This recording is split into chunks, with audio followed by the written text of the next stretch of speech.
ముఖ్యమంత్రి గారికి చెప్పాం, అయ్యా వైద్య సేవలు మీ మొత్తం డిమాండ్స్ అన్ని ఒక ఎత్తు, ఉద్యోగులకు వైద్య సేవలు ఒక ఎత్తు. 24 లక్షల మంది ఉద్యోగులు ఇవాళ ఉద్యోగులు వారి కుటుంబ సభ్యులు ఉన్నారు.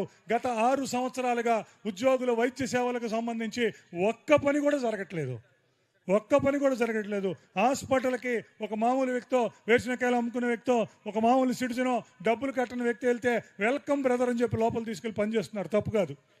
కానీ డబ్బులు కడుతూ, షేర్ కడుతూ, ఉద్యోగులుగా ఉండి నెలకు 300 రూపాయలు కడుతూ ఉద్యోగ పరిస్థితుల్లో ఉండి మనం వెళ్తే ఏ హాస్పిటల్కి వెళ్ళినా కూడా, అయ్యా ఎవరు నువ్వు, ఉద్యోగ, ఒక ఆఫీసరా, ఒక ఎంప్లాయా, ఒక ఎన్జిఓవా, ఒక గవర్నమెంట్ ఎంప్లాయా, థ్యాంక్ యూ వెరీ మచ్, నీకు ఇక్కడ ప్లేస్ లేదు, నువ్వు అవుట్ అనే పరిస్థితి ఉంది. మెడికల్ రియంబర్స్మెంట్ రాదు ఒక సంవత్సరానికి.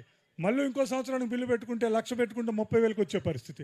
ఈ పరిస్థితిని ముఖ్యమంత్రి గారికి చెప్పాం. 60 రోజుల్లో వీటిని పరిష్కరించమన్నాం. దాని మీద కమిటీ అయ్యమన్నాం. చాలామంది చూశారు, నేను 3 నెలల క్రితం చెప్తే. ముఖ్యమంత్రి గారితో కమిటీ వేపిస్తాం, చీఫ్ సెక్రటరీ గారి ఆధ్వర్యంలో కమిటీ వేపిస్తాం. దానికి సంబంధించిన మౌలిక మార్పుల్ని తీసుకొచ్చే విధంగా ఏపీ ఎన్జిఓస్ అసోసియేషన్ ముందడుగు వేయబోతుందని చెప్పాం. అదేవిధంగా చీఫ్ సెక్రటరీ ఆధ్వర్యంలో ఏపీ ఎన్జిఓస్ సంఘ రాష్ట్ర అధ్యక్షుడిని కూడా కమిటీ మెంబర్గా వేసి ఇవాళ వైద్య సేవల మీద దాన్ని తీసుకొచ్చాం. ఇవాళ స్క్రూటినీ ఫిబ్రవరిలో చెప్తున్నా, ఫిబ్రవరి 28 కల్లా ఇప్పుడు 46 మంది డాక్టర్స్ని అపాయింట్ చేయించుకోగలిగాం.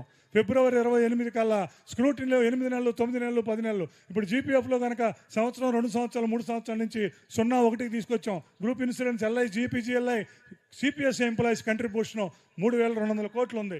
దాన్ని కూడా 0 చేయించి ప్రతి నెల వాళ్ళకి ప్రాణ అకౌంట్లో వెళ్ళేటట్లు మనం చేయగలిగాం. అలాగే వైద్య సేవలకు సంబంధించి కూడా స్క్రూటినీని ఫిబ్రవరికి వచ్చేసరికి 20-25 రోజుల్లో మన మెడికల్ బిల్ వెళ్ళి నీకు వాట్సాప్లోకి వచ్చేటట్లు కార్యాచరణ జరుగుతుంది మిత్రమా అని తెలియజేస్తున్నా ఉద్యోగులకు సంబంధించి.